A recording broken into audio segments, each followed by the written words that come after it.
이번 시간에는 챕터 3 마켓 리서치 중에서 고객 가치 검증 과정 중 글로벌 마켓 리서치하고 시장 조사를 통한 전략 계획과 의사 결정에 대한 부분을 함께 공부하는 시간을 갖도록 하겠습니다. 챕터 3의 시장 조사 마켓 리서치 중에서 시장 조사의 정의와 목적, 시장 조사의 원칙, 시장 조사의 프로세스, 시장 조사 방법론은 1, 2교시에 함께 배웠고요. 이번 시간에는 글로벌 시장 조사와 시장 조사를 통한 전략 계획과 의사 결정을 함께 공부하는 시간을 갖도록 하겠습니다. 다음은 글로벌 마켓 리서치를 보도록 하겠습니다.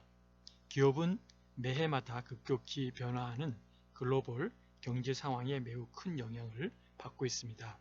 이에 따라 글로벌 환경 내에서 사회적, 기술적, 경제적, 환경적, 정치적 요소들을 정리해서 보다 체계적인 전략을 도출할 수 있습니다. 따라서 최근 특히 해외 시장 진출을 노리는 많은 기업들에게 글로벌 마켓 리서치는 매우 중요한 의미를 가지게 될 것입니다. 글로벌 마켓 리서치의 6가지 활동들을 다음과 같이 정리할 수 있습니다. 첫 번째는 국제화하기 위해서 조직적인 준비가 되어 있는지를 분석해야 됩니다. 두 번째는 해외 시장을 위한 제품과 서비스의 적합성을 측정해야 합니다. 세 번째, 매력적인 목표 시장을 위해서 확립하기 위해서 다른 나라들을 확인하는 것이 필요합니다.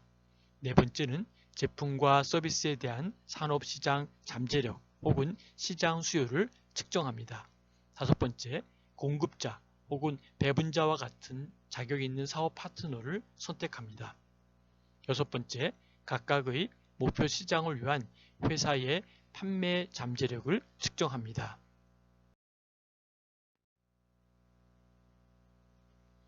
다음은 글로벌 리서치의 6가지 활동을 보면 첫 번째부터 6가지 활동은 조금 전에 보았던 그러한 시스템으로 우리가 볼 수 있는데요.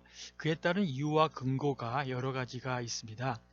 예를 든다면 국제화되기 위한 조직 준비에 대해서 보면은 국제적인 사업 활동을 하기 위해서는 회의와 객관적인 측정을 제공한다라고 하고 있고요. 또 해외 시장에 대한 부분에 있어서는 해외 고객을 위한 제품과 서비스의 적절함에 대해서 체계적인 측정을 제공하는 것이 바람직하다고 얘기했고요. 세 번째, 매력적인 목표 시장이다 라고 할 때는 소수를 관리하기 위해 실시하는 심층 조사 대상 국가들을 줄인다라고 하는 것이죠. 그리고 제품과 서비스에 대한 나름대로의 산업시장 잠재력에 대한 그런 부분에 대해서는 또 뭐라고 제시하고 있냐면 해외 시장 속에서의 제품과 더 나아가서는 이 서비스의 잠재적인 판매에 대해 이해를 얻기 위해 바로 이런 매니저를 따라한다라는 것이고요. 다섯 번째, 공급자 혹은 분배자와 같은 자격에서는 어떤 파트너를 원하느냐라고 할 때 바로 적절한 파트너들과의 이러한 협동은 해외 시장에 대한 기업의 목표를 성취하는 것을 돕는다라고 제시하고 있습니다. 자, 그 다음에 6번째는 각각의 목표 달성을 위한 회사의 판매 잠재력의 특성을 뭐냐라고 할 때는 바로 매니저들은 특정한 흥미로운 바로 이러한 시장 속에서 주어진 기간 동안 기업의 결과물을 얻을 수 있도록 또 기업의 믿을 만한 나름대로 예상들을 발전시킬 수 있도록 해야 된다라고 제시를 했습니다. 업무의 유형 같은 경우도 여러 가지가 있는데요. 아주 세밀하게 다 볼 수는 없지만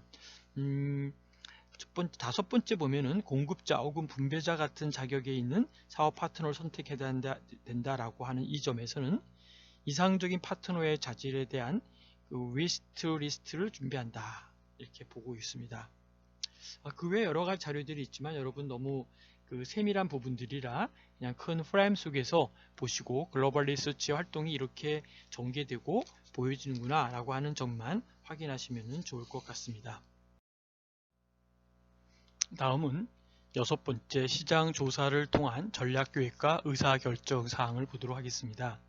첫 번째, 시장 조사의 역할에 대한 부분을 볼 수 있는데요. 시장 조사는 우리 조직의 목적과 자원 할당에 대한 계획, 그리고 마케팅의 전략 수립 및 실행과 통제 등 전략적인 마케팅 계획의 기초 자료를 제공하고 있다라고 보는 것이죠. 예를 들어 신제품을 출시할 때 우리는 효과적인 마케팅 전략에 대해 많은 고민을 하게 되는데요. 시장 조사를 통해서 이 제품의 예상 수요량은 얼마인가 볼 수 있겠고요. 더 나아가서 마케팅 전략에 얼마만큼의 예산을 할당해야만 하는가에 대한 의사결정 활동의 기초 자료를 제공할 수 있다라고 보는 것이죠. 그래서 시장 조사는 마케팅의 4P라고 하는 거 있었죠. 4P 믹스, 제품이나 가격이나 또는 프로모션, 그 다음에 채널, 이런 부분들의 전략을 영향을 미친다는 것이죠. 예를 들어 어떤 가격 경쟁 및 나름대로의 광고 전략이 효과적인가와 같은 그런 질의응답과 그리고 시장 조사에 대해서 마케팅 믹스에 대한 의사결정에 중요한 역할을 할 수 있다라고 보는 것이죠. 그리고 나아가서는 시장 조사로부터 검증된 가치는 마케팅 믹스, 제품이나 가격이나 또는 프로모션, 채널 이런 것을 통해서 이러한 전략을 통해 구체화되기 때문에 바로 이 고객 또는 시장으로부터 시작한 시장 조사는 결국 다시 순환적 고리로서 나름대로 고객과 사회에 영향을 미치게 된다라고 볼 수 있습니다. 마케팅 의사결정에 대한 일반적인 이슈들 중에 첫 번째가 바로 거시환경 트렌드라고 볼 수 있습니다. 먼저 인구 통계와 사회 문화와 같은 거시환경에 대한 트렌드 분석이 이루어져야 합니다. 이것은 주로 마케팅 센싱 또는 전문가 인터뷰를 통해서 이루어지며 사업 기회를 포착하는 데 근본이 되고 있다는 것도 우리가 기억해야 됩니다. 다음은 두 번째, 고객 만족과 충성도를 볼 수 있겠습니다.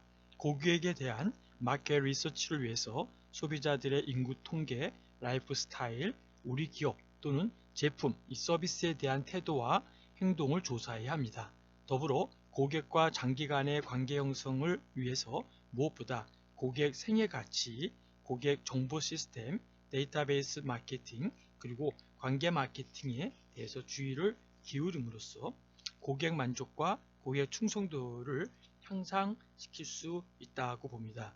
이러한 고객에 대해 마켓 리서치는 고객 선호도 분석과 고객 가치 산출, 그리고 고객의 구매 과정 트래킹을 가능케 해주고 목표 고객 선정을 위한 의사결정에 도움을 주고 있다고 볼 수 있습니다. 다음은 세 번째, 제품 유형과 컨셉입니다. 제품에 대한 리서치는 신제품의 소개 또는 제품 포지셔닝, 패키징, 그리고 브랜드 전략에 대한 의사결정을 목적으로 이루어집니다. 다음은 네 번째, 가격 레벨입니다. 가격에 대한 조사는 소비자가 지불 의사가 있는 가격이 얼마 정도인지, 또 어떤 고객 세분화 그룹이 더 많은 가격을 지불할 것인지, 그리고 가격 민감 테스트를 통해서 경쟁사의 가격 변화에 기업은 어떠한 반응을 보여야 하는지에 대한 조사를 함으로써 나름대로 그 가격 레벨에 대한 의사결정을 하는데 도움이 된다라고 볼 수 있겠습니다. 다음은 다섯 번째, 유통 유형과 범위에 대한 것입니다. 유통에 대한 마켓 리서치는 고객들이 어떤 유형의 아울렛에서 기업의 제품을 구매할 것인지에 대한 유통 선호도와 유통 경로, 그리고 우리의 점포를 어디에 얼마나 많이 설립해야 하는가에 대한 유통 범위, 그리고 기업의 유통 파트너들이 마케팅 4P 믹스의 어떤 요소에 반응하는가에 대한 조사입니다. 다음은 여섯 번째, 프로모션 방법과 결과입니다. 프로모션에 대한 마켓 리서치는 현재 기업의 광고가 얼마나 인지도가 있는가에 대한 광고 인지도 측정과 한 달에 몇 번 광고를 해야 효과적인가에 대한 광고 빈도수, 또 어떤 미디어 매체가 효과적인가에 대한 미디어 노출 및 선호도 조사, 그리고 어떤 광고 전략, 쿠폰 전략, 디스플레이 전략이 효과적인가에 대한 판촉 구성 전략에 관한 의사결정, 그리고 기업은 입소문 효과를 창출하는 고객에 대해서 얼마나 아는가 또는 비용 대비 효과 측정에 대한 조사라고 볼 수 있습니다. 일곱 번째는 영업의 효율성입니다. 영업에 관한 마켓 리서치는 기업 영업사원들에 의해 매출은 어느 정도인지, 고객들이 기업 영업사원들에 대해 어떻게 생각하는지, 또 어떤 특성이 기업 영업사원들의 성공과 연결되는지, 그리고 영업 내부 조사와 소비자 조사를 통한 결과가 일치하는지, 그리고 영업사원 선발 및 인센티브 제공을 통한 영업 조직 관리에 대한 조사라고 볼 수 있습니다. 통한 전략기획과 의사결정 중에 소니의 마케팅 관리를 살펴보도록 하겠습니다. 소니가 플레이스테이션 포터블과 같은 신상품을 출시하기 전에 마케팅 관리자는 시장 기회와 위협을 매우 세심하게 조사를 했습니다. 소니는 8,200만 개 이상을 팔아서 전 세계 게임용 콘솔 시장을 지배를 했습니다. 조사를 통하여 마케터는 신규 휴대용 게임 기구는 바로 기술적인 통합의 새 물결을 탈 뿐만 아니라 손 안에서의 게임이라는 한계를 타파했습니다. 그래서 다수의 소비자 니즈를 충족시킬 수 있어야 한다는 것을 알게 되었습니다. 그러므로 그들은 PSP가 바로 디지털 사진을 저장하고 보여주고 음악 그리고 비디오 게임뿐만 아니라 영화를 다운로드할 수 있도록 재생할 수 있어야 된다라고 결정을 했습니다. 그런 맥락에서 진행할 때 소니의 마케터는 PSP의 캠페인의 효과성을 측정할 때 여러 요소 중에서 판매와 브랜드 인지라는 두 가지 요소에만 주목을 했습니다. 소니는 8,000개 영화관 시사회에서 30초 광고를 했는데 조사에 의하면 예전이나 지금이나 효과가 있는 방법이었기 때문이었습니다. 그러나 오늘날 소비자들은 정상급 제품에 대해서도 쉽게 흥미를 잃게 됩니다. 이것은 왜 그럴까요? 왜 소니의 마케터가 다음 새로운 거대한 시장 기회의 단서를 찾기 위해서 그리고 항상 마케팅 환경을 탐색하고 있는가를 설명하는 것이다 라고 볼 수 있습니다. 용어에 대한 공부 하나 더 하겠습니다. 의사결정입니다. 조직의 운영 정책 및 주요 계획의 목표를 달성할 수 있는 대안 가운데서 가장 바람직한 행동 경로를 선택하는 과정을 의사결정이라고 말하고 있습니다. 넓은 의미의 의사결정이란 조직 관리자가 조직 목표를 달성하기 위한 총체적인 프로세스, 과정을 말하고 있다는 것이죠. 그리고 어떤 주체가 자기의 활동 방침을 결정하는 것, 즉 다시 말하면 의사결정이란 개인이나 조직이 주어진 문제를 해결하기 위하여 가능한 여러 대안들을 모색하고 그 대안을 탐색하고 그중 가장 합리적이고 효과적으로 목표를 달성할 수 있다고 보는 한 가지 방안을 선택하고 결정하는 과정을 말하고 있습니다.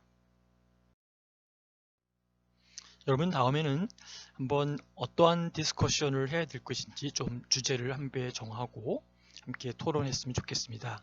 어떠한 의사결정에 시장 조사가 도움을 주는지 사례를 들어서 한번 설명해 보시기 바랍니다. 두 번째는 시장조사의 주제를 선정한 후에 시장조사의 여러 방법론 중 하나를 실행해서 그 결과에 대해서 토론해 보는 것도 좋을 것 같습니다. 세 번째는 글로벌 시장에 대한 시장조사 방법에 대해서 학습을 하였는데 바로 국내 조사와의 차이점이 무엇인지 국내와 국외 그래서 어떤 나라 우리나라가 어떻게 좀 이 부분을 좀 받아들여야 될지 또 우리나라 현장에서는 이 부분을 어떻게 적용해서 해야 될 것인지 이러한 부분들을 함께 토론했으면 좋겠습니다. 그리고 마지막 네 번째는 시장조사의 내부와 외부조사 그러한 활동에 대해서 알아보았는데요. 이 두의 차이점이 무엇인지 다시 말하면 시장의 내부와 외부의 차이점을 정리해서 제출하시는 거로 이야기하겠습니다. 아무튼 여러분 긴 시간 이렇게 토론을 하면서도 우리가 항상 why, 왜 이렇게 되었을까? 그리고 무엇을 해야 될까? 그리고 어떻게 해야 될까? 이런 why와 what과 how에 대한 이런 질문을 끊임없이 해야 될 줄로 압니다.